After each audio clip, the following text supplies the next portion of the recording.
So I'm going to try to explain why profits are so fucking weird and why I've made it my life's mission to figure out if they are still in existence. There were 7 profits that CEDU made. The names were The Truth. That was all about confessing to all the reasons why your parents sent you to CEDU, crying about it, feeling bad about it, to become a better person. It was about, the imagery was a chrome ball with lots of scratches on it, and that crying and quote unquote doing work, which was screaming at the floor violently, and saying crazy shit, that was therapeutic, and that was cleaning your chrome ball. That to the degree you feel your sorrow, the same degree you feel your joy. The second one was the Brothers Prophet. It's sometimes called the Brothers Keeper. At Cascade, they also had the Sisters, which is a hell that CEDU people you're glad we don't know. The Brothers Prophet was about friendships, about being a friend to people, but also being a better friend to yourself. You would get violent at points and fight to get in a circle amongst your other friends, and you'd see how you hurt people. They purposely made you feel super sad about missing the friends that you didn't get to see when you were at CEDU. The third one, oh no, the Brothers was the third one actually. The second one was the Children's. The Children's Prophet was about your childhood trauma. They did something called the Dyads, where they made you scream, "Mommy made me, Daddy made me," and you screamed about your inner childhood trauma. That one I actually found was helpful, I think. If you were abused as a child, the Children's Prophet I think was beneficial, actually. So with the Truth, the Children's, the Brothers, and then the one where they were kind of all just set, those 3 were just setting you up for the I Want to Live Prophet. The I Want to Live Prophet was very freaking crazy. I found that it made its way into what WASP is today. In the program, in the second episode where they show the duct tape wrapped up, like the towel wrapped up in duct tape, and that you guys had to beat that in the floor, that's a combination of the I Want to Live Prophet and the Friday Night of the Fights, which is from the I and Me workshop, which is after the Prophets. So it goes Truth, Children's, Brothers, I Want to Live. Then it's the Dreams, which is about, freaking self-actualizing your dreams. Like, it's about manifestation. It's about, figuring out, like, what the stupidest, craziest thing you want to be when you grow up and trying to figure out how to do that, I guess. Kind of like The Secret. If you've read The Secret, it's a little bit like that. The next one after that is the Values. And then the one after that is the Imagine. The Imagine is the mother lode. I think that CEDU just wanted you to go through the Imagine. There were 2 other workshops afterward. After that, there was a 3-day workshop called the I and Me, which was, Jackson actually told me that after he went through the I and Me that was more physically, it took more out of him physically than Wilderness Challenge, which was a 11 or 14-day wilderness trek through the fucking desert. So, I kind of want to explain just what the freaking Prophets were, because they were all very different in the way that what they made you do was different, but the setup was the same. They were all, except for, I think the Truth sometimes for some people was in the new wing of the main building, but they were all in the Emerson building. And what's funny is at other CEDU schools, there was also a building called Emerson where they would have the Prophets. So when you would go through the Prophets, it was every 3 months.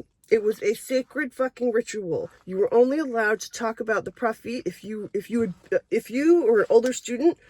You could talk about a Prophet if you'd also been through it. You couldn't talk about specifics like what your, like disclosures, which were like naughty things that your peers had done to get sent at CEDU. You weren't allowed to discuss what other people did in a Prophet, but you were allowed to discuss like what they were about. So everyone, it was like every 3 months, and it was like a sacred ritual. You were lucky to go because that meant you were closer along to graduation. And after a Prophet, you were kind of treated like God on campus for like a week. Because you were just accepted some huge amount of, knowledge, that like it was even, considered like dangerous for you to like do work assignments or anything after Prophet because you were like clumsy because you'd been through so much, so much emotional growth or whatever. the biggest thing that I'm trying, that it's hard to explain is the over-sensory fucking shit they did to us, is because when I read what brainwashing was, like right after I got out of CEDU, when the internet came out, and I was like, oh, what's Chinese, water torture? What's, like what do they do to fucking people to brainwash them? Oh, that was all fucking basic 101 of what they did to us at CEDU, is that there's a lot of repetition. There was a lot of, they like making us feel good by dancing at certain weird fucking times or whatever, a lot of forced crying. But it was the sheer volume of the music that they played and the songs and the frequencies and it repeating over and over and over again. They programmed us with music so much so that, like, if we're in a fucking bookstore and if I was in a bookstore with my brother and I heard Yesterday, and that, I don't know if that necessarily was in a Prophet, but it was close enough to all the other ones that I just had to leave the bookstore, because there were so many Prophets where as soon as the sun came out, after we had been through all this crazy shit, then they'd start playing Here Comes the Sun. So I can't hear that song, even though it wasn't even really part of anything really like damaging in the Prophets. So you get into the Emerson building. There was like you and about 13, 15, 18 other people tops, whatever, is your group that you were going to graduate with. Those people could be there for absolutely any reason, and it didn't matter. You were all lumped in the same group. You got to the room. You had to wear like certain clothes, like certain like loose fitting clothes. You had to like have your hair up, I think, and you had to take your shoes off. And you couldn't like slouch. You couldn't fall asleep. You couldn't look uncomfortable on purpose. You couldn't shake to keep yourself warm, because they would leave the windows open on purpose to keep you cold so that it could keep you awake. Because, we would go into there every 3 months. We'd go in at night, like when the like school was closing down. So this is like 9, 10 o'clock at night. You'd walk into your Prophet. And it was like a big ceremony. Like the entire school like was like honoring you because you were going to go do this crazy thing or whatever. That was super secretive. You'd go in, and then like the faculty would welcome you, and they'd say like, okay, this is this Prophet. You might have heard about it. It's about this, and this, or whatever. And then you'd look up on the ceiling or the walls, and there'd be like tools. There'd be like tools to live by. Like for the Truth Prophet, it was, to the degree you feel your sorrow, the same degree you feel your joy. And I think that's fucking true. If you cry hard and you have a lot of pain in your life, your joy is greater than somebody that has not felt pain in their fucking life. It's just, you can see it with people. Some other really good tools, from the I Want to Live was, turn your fear into excitement. I have lived my life with no fucking fear because of the I Want to Live Prophet.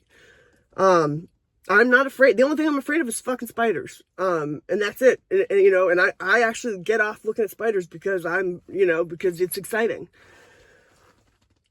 The whole thing with it is that you go in and they would say, you have to accept what happens. Like, this is going to be an experience. This is an experience that's going to make your life better.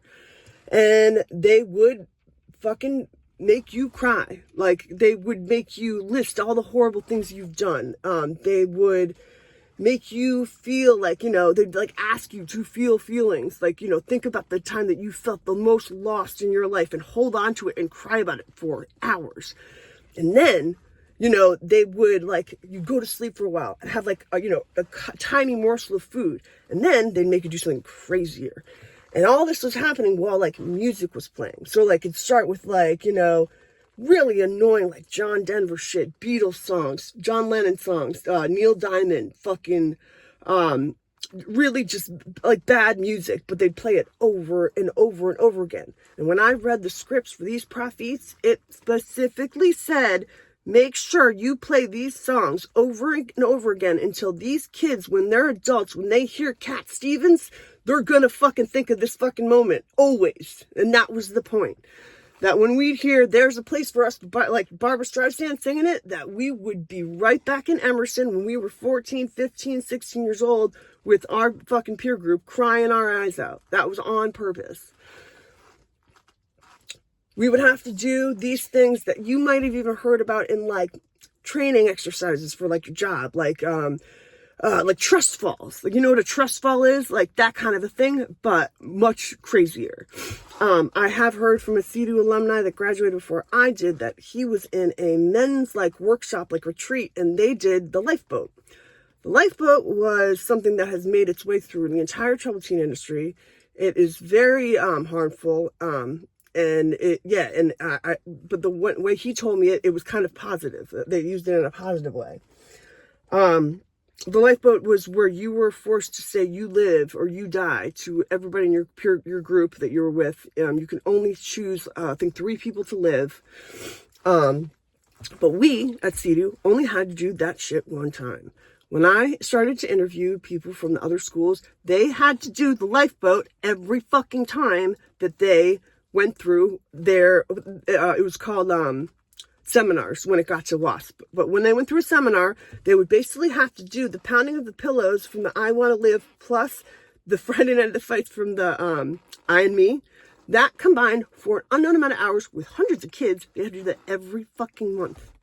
And they had to beat the floor, a cement floor, hard enough and they wouldn't know if their hands were fucking broken. That's how crazy their shit was. We had to do that shit one goddamn time. But we, the crazy thing was, like we would go up there in this room and they would like fucking make us cry and they'd play bad music and then we'd cry some more and they'd play worse music and they'd really like get us to feel a certain way and then it'd make us scream or like pound stuff or like do some weird exercises, whatever. And then like they'd impart some sort of wisdom and then they'd like lift us up in some emotional or actually physical way to make us feel like fucking gods. And then they'd make us lie on the floor and all like sleep, like, or like, like nap or like smush, which is like, we would just like lay on top of each other and touch each other and like get a high off of being so close. They had figured out how to give us a group think situation where we were like one fucking unit. There was also a weird separate thing that they made my peer group go through called the Mountain Alive. It was between the I Want to Live and the Dreams Prophet, where they woke us up in the middle of the night, made us walk to the top of the mountain, and we all figured out when we were walking down, we were finally allowed to talk to each other, that we had all hallucinated the same fucking thing. That when we were walking up this mountain and we were not allowed to talk to each other, 80% of us had seen the same fucking hallucination, and that when we were walking down, we're like, oh, where's that fucking thing we all just saw? And we're like, wait a minute, you saw that too. It was insane. And you know what it was? It was a fucking gnome village that me and a bunch of my friends all hallucinated seeing the same fucking gnome village in the same part of the woods as we were walking up a mountain. So, this shit went on. This was MK Ultra. I don't know what projects of it, but when I read Project Monarch, man, that fucking sounds like the prophets to me. And it is because one of the specific things that Project Monarch talks about is the character stretches. And the first thing that it says that they fucking trained kids with was goddamn Wizard of Oz. And those bitches made me be Dorothy 2 times. In the Icebreaker for the Brothers Prophet and for the fucking, in the Summit, I had to be Dorothy. And that is something that they programmed, Monarch, with. But I also think that we are part of even fucking weirder ones, like the psychic ones, because when I figured out, I'm not a witch, I don't identify as witchy, but I do know that I have weird psychic shit that I can't account for, that I can't do on purpose either. And then when I realized that all the Survivor girls, they all consider themselves witches, publicly on Facebook. They're like fucking do tarot readings and shit and fucking identify as witchy people. And I'm like, wait a minute. There's something to this. And then my girl Zoe remembered the fucking blue baller energy. There was something that we had to do that's called bioenergetics. Bioenergetic dyads. It was this thing where they made us fucking put our hands like this. So that we were like this. Mirror images of people. We would go cross-legged and we would go like this. And we had to push our energy onto our, like, people. But this is at the end of the prophet. This was at like an hour before they let us out in the world, so we wouldn't even fucking remember this shit. The profits were these weird rituals that, like, I'm sure that's what Scientology is based on, because also I have fucking information that somebody told me that when they were at Rocky Mountain Academy, they were in charge of the mail. And that around the time that the fucking summit was going on, the last thing, that's when we had to pay a fucking check to Clearwater, Florida. What's in Clearwater, Florida? Fucking Scientology. So it's not just one thing. A lot of people talk shit about me in the survivor community because they'll say that I'm crazy. It's not just fucking one thing. We come from Synanon, but then there's all the fundamental Baptist schools. Those are all fucking that's different. It's all separate, but it's combined because this is all goddamn America. We are responsible for the WASP schools because Bill Lane and Mel Wasserman gave seed money and fucking land for the Litchfields to start the WASP schools in Utah. We helped start Cross Creek. And then goddamn Rudy Bentz and Tim Brace. But Rudy Bentz, I knew that man for 2 weeks before he left to go start like fucking a whole mess of schools. I've read the prophet scripts for those. They're not called prophet scripts. They're called, work seminars or workshops or whatever, but they're also named like weird fucking shit like Veritas and stuff like that.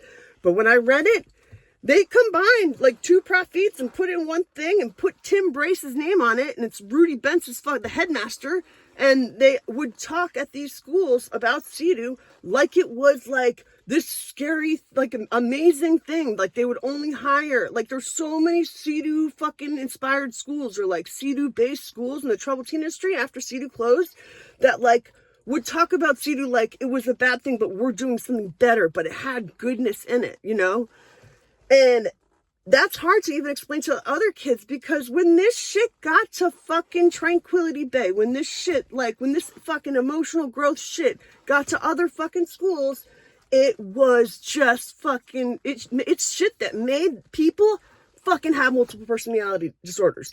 I was on the phone with a girl where I saw her fucking disassociate and switch personalities. And that is something that this shit did to people on purpose. That this is all a part of MK Ultra. That Nuremberg happened. We harbored a whole bunch of fucked up doctors that over here, and we gave them work to do. And then when the fucking government said you can't do this on the unsuspecting public, that's why all these institutions started in 1906 and 1967, because that's when the fucking government told the CIA, you can't do this anymore. Not on the public, not on the adult knowing public or unknowing public. So that's why all these institutions, there's still all this money being, thrown around, and they just changed where it was. That's where the troubled teen industry came from. And so it's hard to explain because this is all, I've become a fucking cult expert in the last couple years. And it's not even trying to, or it's just, you have to have been in a cult to call out a cult. And when I started this documentary and I saw the horse shit that was the fucking survivor community, and I realized how bad it was. And then I realized when I followed all you motherfuckers to fucking DC, that because Paris Hilton is attached to it, that it's even worse and that nobody was going to do anything about it. I was like, well, fuck it. That's what I'm going to do. That's what I'm going to do. And so I get attacked like crazy because nobody wants to talk about this. The survivor community, the people that are in charge of it, they'll say, don't compare stories. You don't need to trauma dump anybody. We are the only ones qualified to call out this shit still happening in institutions today. Nobody's doing it. Not the way that should be done. Y'all are just fucking, fighting each other and trying to kill each other on Facebook. I've made so many fucking videos of me just trying to separate myself from the survivor community while sitting in my car. But the world is finding out about us. It's not just because of the program anymore. The fucking, Nuremberg just came up, and then before that, there was goddamn Wayward. There's been, then now I guess Paris Hilton's making some new thing or whatever. It's just, we are only going to become a more and more relevant subject as time goes on. But the more that I've looked into this, the more that I'm fucking positive that the survivor community bullshit it works like that for a reason. I don't think Katie Mack ever went to fucking Provo. Prove me wrong. I see you, Survivor. I see you, survivors. I don't think I fucking explain the Prophets at all. I really wish I could. But it was based on fucking really fucked up shit, and everything that I've read about them, that's not CEDU based. That's like, if this was MK Ultra, this was based on fucking like Satanism. This is based on like Illuminati fucking shit. And it's terrifying. But all those words are just supposed to be scary, and it's just imagery. The biggest thing that has helped me, though, is to realize what CEDU was different at, and it was that they were trying to teach us to be fucking atheists. That the last thing that was the most important was the Imagine Prophet. The Imagine Prophet was just about us being programmed to the song Imagine by John Lennon. You know that you were around somebody that went to CEDU. If all of a sudden Imagine by John Lennon comes on and they fucking freak the fuck out like they're gonna kill themselves.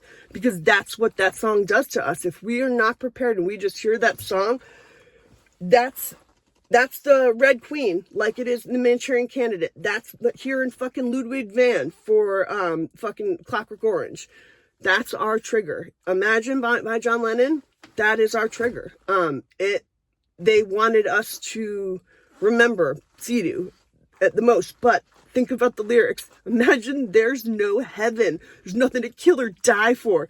Like, everything in America going crazy right now, like, I keep thinking more and more that, like, CEDU made us for this time. That, like, we are definitely not religious people. And the only people that I'm afraid of that are ex-CEDU people are the religious ones.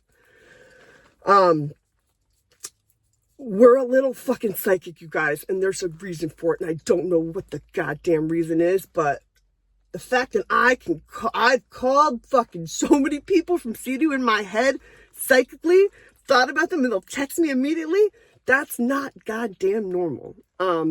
So, you know, like, that's the shit I am out here screaming in the internet, and I'm out here screaming about MK Ultra because we remember this. This is not, like, we went through shit that was fucking unforgettable. And I know a lot of you have forgotten about it or drank about it or whatever, but it's time to start remembering. I have all the fucking scripts for this shit. And if this is still happening, it has to stop. I've met an amazing amount of really cool people in the last three years, but I have made some amazingly disgusting fucking enemies too. I didn't realize how much this shit can damage you too. But it can make you a good person sometimes going through this shit.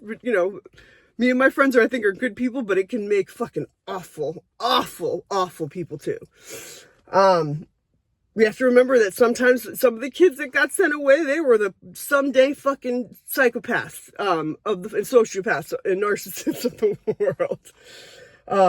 So yeah, I mean, this shit is so hard to explain, and I always think I might, get closer and closer with every fucking video that I do. And I don't know if I have. It's Synanon. It's MK Ultra. It's Project Monarch. It's the fucking weirder ones where they were trying to figure out how to make people psychically goddamn linked. And CEDU figured it out. I don't think that part really transferred over very much to the other schools. I think the Mormons fucked up the formula basically. But they do this shit. They do a version of this shit at the Hyde School in Maine. And I'm pretty sure that the Prophets in some way or another are alive somewhere. And that's what we have to stop. So, yeah, fuck Katie Mack. I see you, CEDU survivors. Bye.